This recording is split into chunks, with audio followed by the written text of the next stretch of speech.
All right, it is timer time.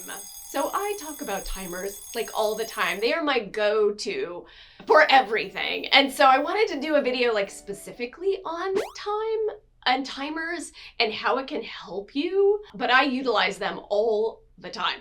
So how can timers help you? So there's so many ways. Like one of the ways that I just used it yesterday was I had a lot going on and I only had a few minutes and I was like, oh, I just want to like lay down and read my fun book, but I don't think I really have time. And then I was like, if I set a timer for 10 minutes, as long as I stop at that end of that 10 minutes, I can give myself that 10 minutes. Now, if I'd laid down and started reading and I didn't have the timer, I probably would have gone on longer and then I would have been like, see, you didn't have time and you shouldn't have done it and blah, blah, blah.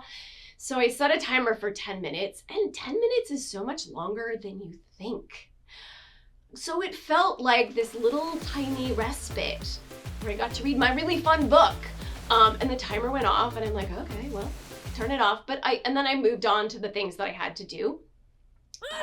I gave myself that time and I don't think I would have if I had not utilized the timer. So the timer can work in so many different ways. But the main way that I use a timer is doing things that I really hate doing or I just don't like doing, right? So using a timer, so like if I have to do the dishes or if I have to clean and I'd rather be doing something else, or I have to do taxes. I'd really rather be making these videos than doing taxes, but you got to get them done. So then I say, well, I'll set a timer for 20 minutes. And if it's something I hate, I'll set it for 10 because I know I can do something I hate for 10 minutes. You know, if I go, well, I'll set it for 20 minutes.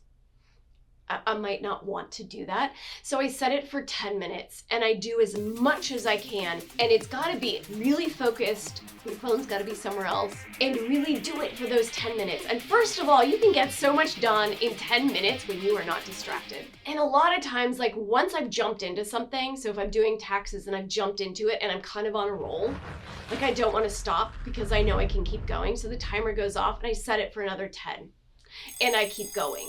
So a lot of times the timer is just that thing that jump starts you to do the thing that's really hard to do. We all struggle with like starting something that sucks or we just is not fun. And so we need something to jumpstart us. So for me, that's a timer. Because I also know if I do those 10 minutes, I'm doing taxes and it's horrible and I hate it and I'm like, then I know I can stop.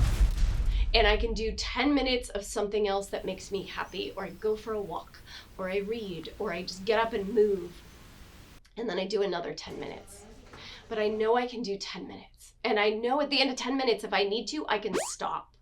I know I'll have to go back to it, but I can stop at 10 minutes. So the timer for me is so freeing because it gives me a certain amount of time that like no distractions. So it gives me really productive, efficient time in that amount of time and it jump starts me into it.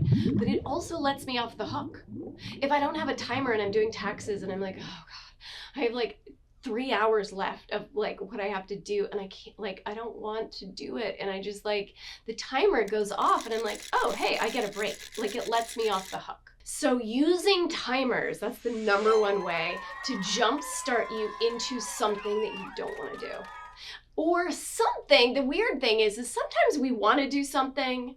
This is the weird thing. Sometimes we think we want to do something that like, you know, I want to schedule writing time or I want to schedule exercise time. And it's like, we really do want to do that.